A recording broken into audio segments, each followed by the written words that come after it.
안녕하세요. 저는 30대 남자입니다. 지금은 미혼이고 3년 정도 만난 여자친구가 하나 있어요. 결혼 이야기가 슬슬 오고 가는 중입니다. 그런데 도무지 결혼에 대한 확신이 서지가 않네요. 그 이유는 바로 제 직업 때문입니다. 먼저 제 직업은 열쇠 수리공이에요.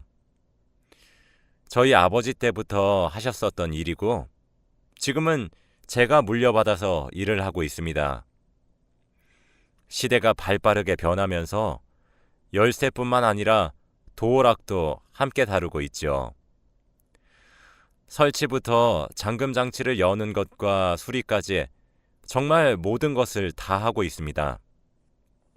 거의 잠금 장치를 만능으로 다룬다고 생각하시면 편하실 거예요. 그런데 이 일을 하면 솔직히 돈이 꽤 짭짤합니다. 세상에는 아직 이사를 가시는 분들이 많고 생각보다 단가에 비해 저희가 받는 돈이 좀 커서 마진이 잘 남거든요. 그러나 그만큼 못 볼 꼴을 정말 많이 봅니다. 저는 그래도 나름대로 이 일을 자부심을 가지고 오랜 시간 동안 해왔기 때문에 어느 정도 익숙해졌다고 생각했는데 한 달 전쯤 제가 겪은 경우가 너무 충격적이라 이렇게 사연을 쓰게 되었어요. 이 일을 하면서 가장 많이 보는 광경 중 하나는 불륜을 하고 있는 현장을 덮치는 경우입니다.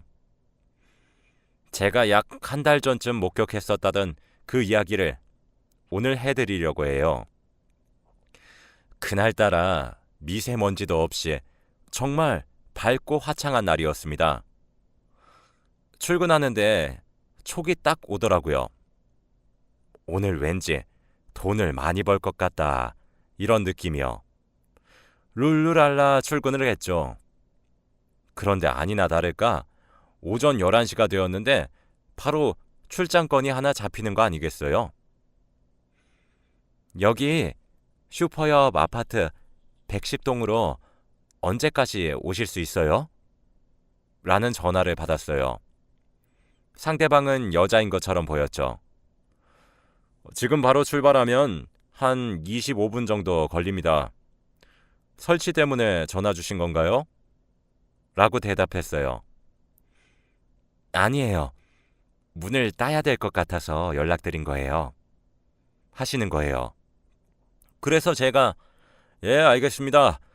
빨리 도착하겠습니다. 하고 빛의 속도로 출발했죠.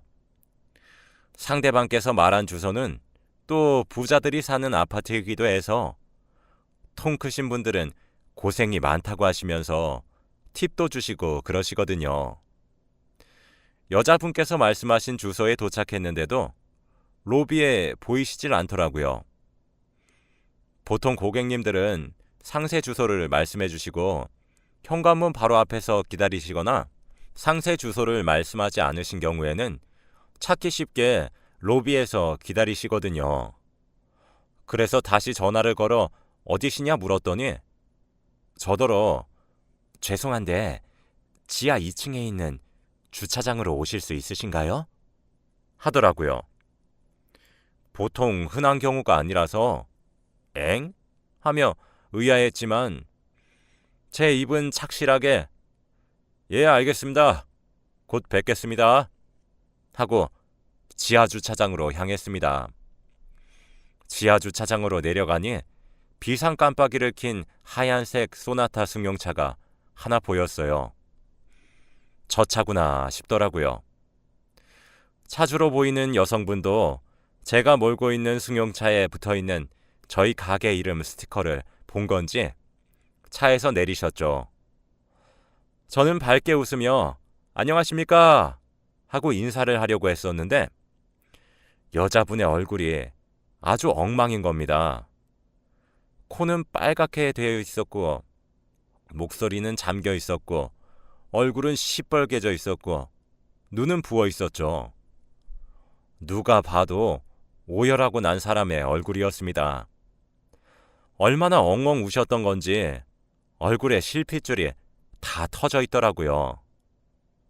그때 느꼈죠. 아, 또 불륜 현장이구나. 제가 진짜 그런 촉이 기가 막히거든요. 그러면서 제게 잠시 이야기 좀 할 수 있냐고 물으시더라고요.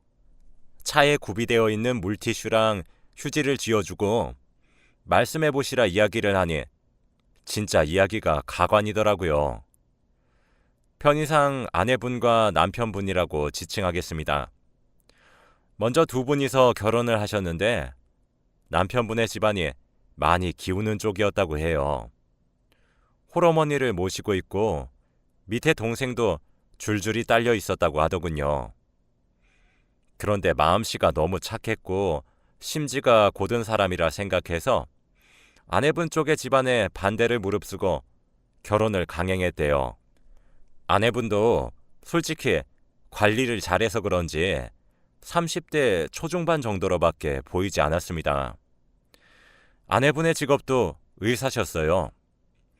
아내분뿐만 아니라 그쪽 집안 자체가 의사나 변호사 이렇게 사자 직업이었다고 하더라고요. 그래서 결혼 후에 돈은 아내분이 벌면 되니까 남편분이 스스로 자신이 살림을 하겠다 선언하고 전업주부가 되는 길을 택했다고 하더라고요. 그리고 남편분께서 홀어머니와 동생들을 데리고 살았기 때문에 살림도 곧잘하고 그래서 아내분도 별말 없었대요.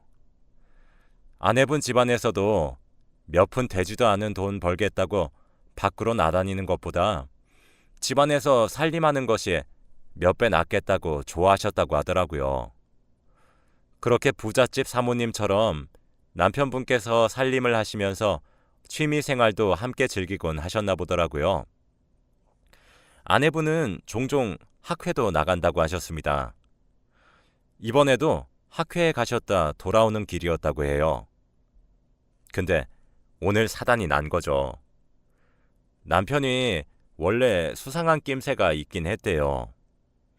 그런데 자신의 기우라고만 생각하고 아내분께서 일이 많아서 스트레스를 받는 거구나 하며 별 대수롭지 않게 넘기려고 하셨다고 하더라고요.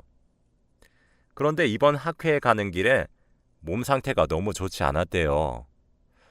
시간이 급박해서 끼니도 대충 김밥을 포장해서 차 안에서 운전을 하면서 먹었는데 평소엔 그렇게 먹어도 별 문제가 없었는데 김밥 포장지를 뜯는 순간 구역질이 치밀어 올라왔다더군요.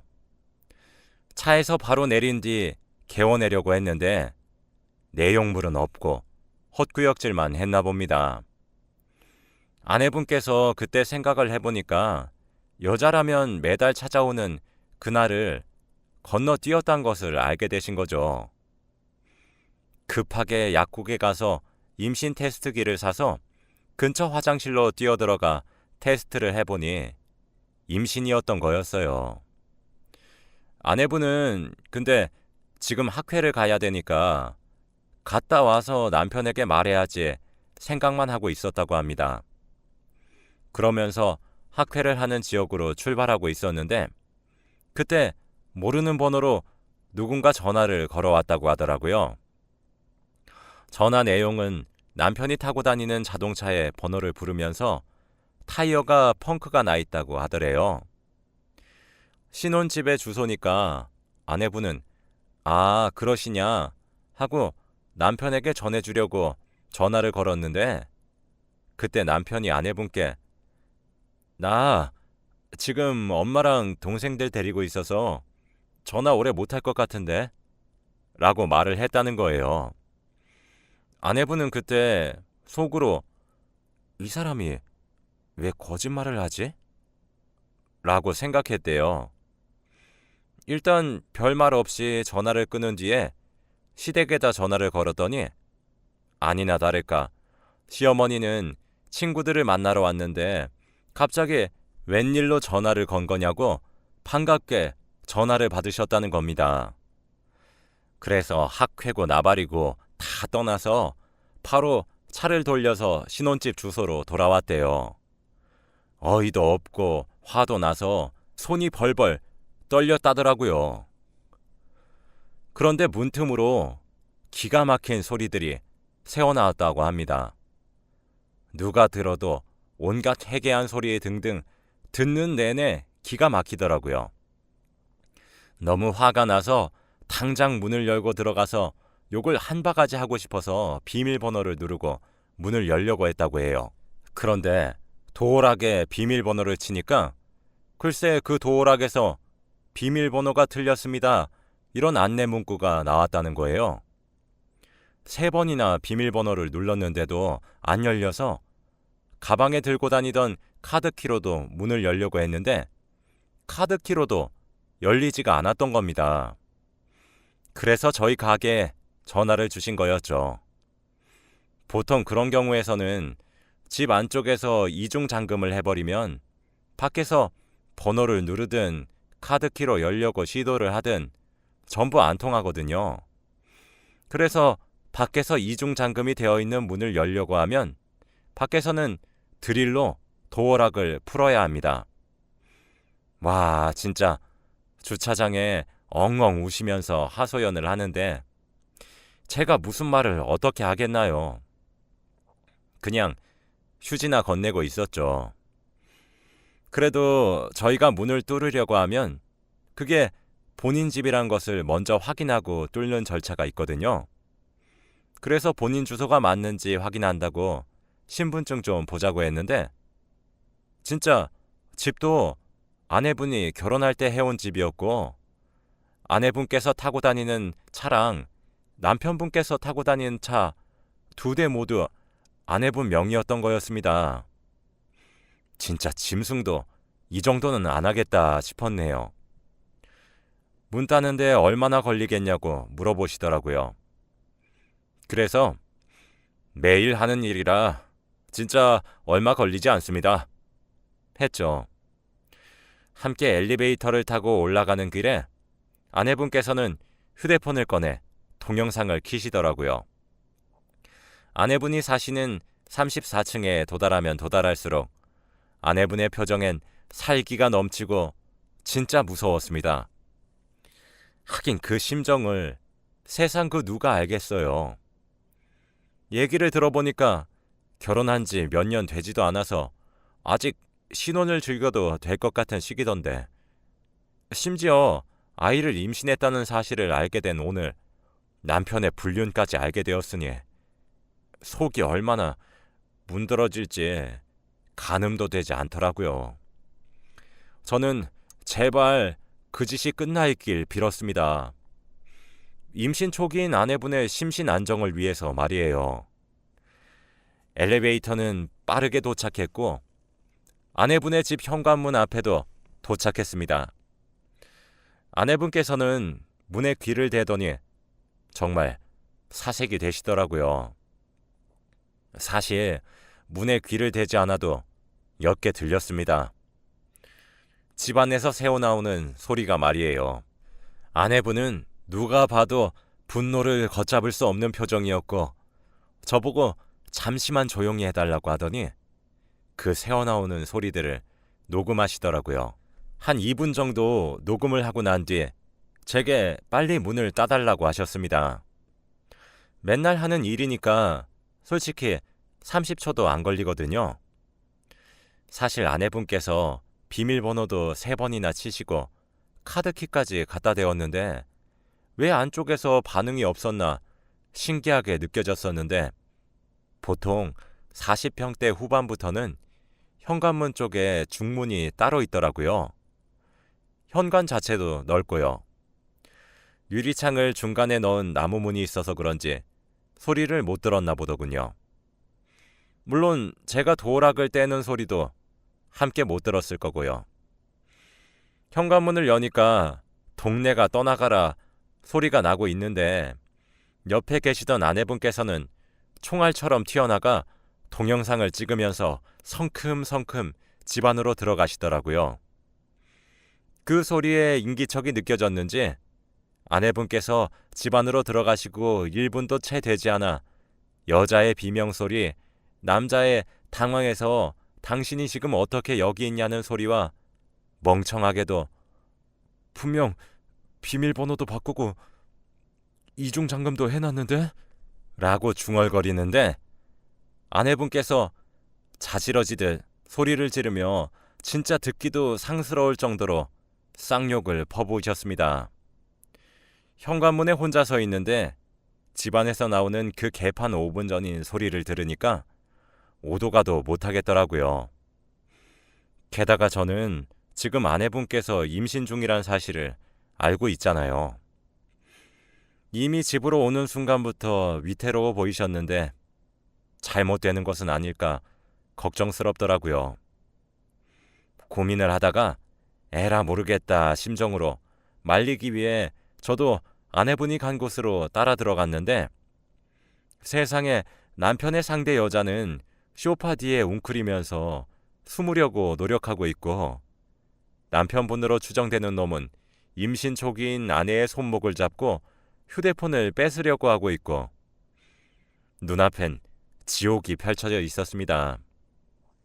아내분은 저를 본 것인지 도와달라고 소리를 지르시고 남편분은 그런 저를 보고 당신은 누군데 여기 기어들어와 있냐 소리를 지르고 아내를 맞이했던 불륜녀는 저를 보고 소리를 지르고 귀에서 삐 하면서 이명이 들릴 정도로 진짜 개판이었습니다. 일단 홀몸이 아니신 아내분께 다가가 아내분을 보호하고 두 분께 옷 좀 챙겨 입으시라 그랬어요. 아내분께서는 그 와중에도 착실히 증거를 남기기 위해 촬영한 동영상을 저장하고 계시더라고요. 나는 대체 누구고 왜 여기에 서 있고 이런 상황에 끼어 있는 것인지. 아내분은 저더러 자기를 데리고 나가주시면 안 되겠냐고 간곡히 부탁하시더라고요. 일단 자리를 피하셔야 될 것 같긴 했기 때문에 남편분께서 안방에서 몸에 걸칠 것을 찾으러 들어간 사이에 아내분을 데리고 바로 아파트를 나와서 제 차를 주차했었던 지하 주차장으로 돌아갔습니다. 엘리베이터를 타고 내려가는 그 짧은 순간에도 아내분께서는 통곡을 하시며 우시는데 참 제 3자가 보기에도 짠한 상황에 놓여 있는 것을 뻔히 알고 있으니 뭐라 해드릴 말이 없더라고요. 지하 주차장에 도착하고 아내분은 본인 차에 가서 물을 조금 먹고 오더니 제게 얼마 나왔냐고 물어보셨습니다. 제가 출장비는 7만 원이고 도어락 새로 교체까지 원하시는 거면 추가금 15만 원 더 붙는데 어쩌시겠냐고 물으니까 10만 원짜리 수표를 4개 쥐어주시면서 죄송한데 도어락도 교체해 주시고 가달라고 하시고 오늘 너무 감사했다고 그러는 의미로 돈 더 챙겨드리는 거라고 하시더라고요. 그러면서 절 붙잡고 엉엉 우는데 와, 근데 그게 거기서 끝이 아니더라고요. 전 사실 임신을 알게 된 날 남편의 불륜 사실도 알게 된 것도 흔치 않은 우연이라고 생각하고 무슨 막장 드라마라고 생각했는데 남편의 불륜녀였던 여자의 정체가 아내분의 친척 동생이라고 했습니다. 하소연을 들으면서 사실 아내분이 많이 불쌍하기도 했지만 그래도 흔하게 볼 수 있는 장면은 아니니 구경한다는 심산도 조금은 포함되어 있었거든요. 그런데 참 그게 맞나 싶더라고요. 그 와중에 남편분은 당연히 똥줄이 탔겠죠. 자기가 저질러 놓은 죄도 있고 아내분께서도 찍은 동영상이 있으니 자기도 얼마나 두렵겠어요. 맨몸으로 장가와서 아내 덕만 보고 사는 중이었는데 그래서 그런지 아내분께 전화를 미친 듯이 하기 시작했는데 정말 가슴이 아팠던 건 아내분이 진동 소리를 듣고 휴대폰을 들어 올렸을 때 보게 되었어요. 아내분이 남편분을 내 쉼터, 하트라고 저장을 해놨더라고요. 그렇게 아내분은 절 붙잡고 좀 더 울고 난 뒤에 도어락 교체를 위해 저와 함께 다시 집으로 올라갔습니다. 도어락을 교체하는 사이에도 불륜녀와 남편분께서는 아내분 근처를 맴돌면서 말을 걸고 미안하다, 실수였다 하며 변명만 하시더라고요. 도어락 교체도 신속히 끝내고 전 그대로 내려왔어요. 아내분께서는 비밀번호를 바꾸시고 그 두 명을 밖으로 내쫓아내시더라고요. 혹시나 절 따라와서 제게 불똥을 튀게 할 것 같아 후다닥 엘리베이터에 타서 닫힌 버튼을 연타한 후 지하 주차장으로 가서 정말 꽁지가 빠지도록 운전해서 일터로 돌아왔습니다. 그 이후로의 일은 알 수 없지만 아무래도 이혼을 할 것 같긴 하더라고요. 근데 이게 참 눈앞에서 한 가정이 파탄나는 꼴을 보고 있으니까 마음이 참 뭐랄까 싱숭생숭한 기분이 들기 시작했습니다. 그리고 진짜 남편분도 선하게 생기셨어요. 교회 목사 아들같이 진중하고 자상한 느낌을 풍기는 사람처럼 보였죠. 근데 그런 사람이 아내분의 친척 동생과 불륜을 저질렀다는 사실이 참 와닿지도 않네요. 인간에 대한 불신이 생긴다고 해야 하나? 기본적으로 믿을 사람이 없다는 생각이 요즘 종종 들고 있습니다. 저도 지금 결혼 이야기가 오고 가는 여자친구가 있거든요. 그러는 와중에 눈앞에서 사람을 기만하고 배신 때리는 상황에 절정을 보고 왔더니 정말 이러면 안 되는 거지만 믿기가 어렵고 결혼에 대해 자신이 없어지네요. 여자친구를 사랑하고 있어서 그런 마음이 생기면 안 되지만 말이에요.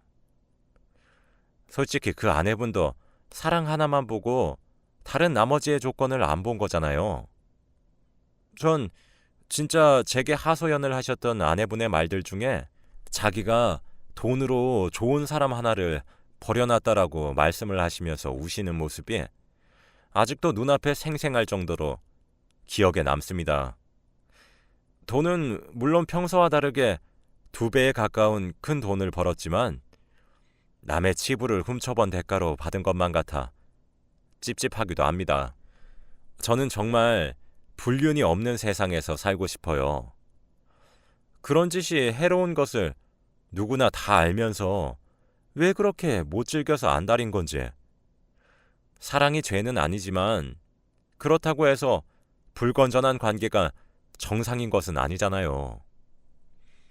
참 저도 결혼을 해야 하는데 막상 눈앞에 일련의 상황들이 펼쳐져서 한 가정이 무너져 내리고 없어지는 것을 보고 있으니 머리가 복잡해지더군요. 제 결혼 생활도 절이 되는 것은 아닌가 하는 걱정도 들고 그러네요. 아무튼 전 알아서 해결해 보겠지만 말입니다. 그 아내분께서 꼭 위자료 받을 수 있는 것들은 다 받아내셔서 복수도 하시고 무사히 안전하게 성공적으로 이혼을 꼭 하셨으면 좋겠습니다. 그럼 제 이야기를 마치겠습니다. 그동안 들어주셔서 정말 감사드립니다.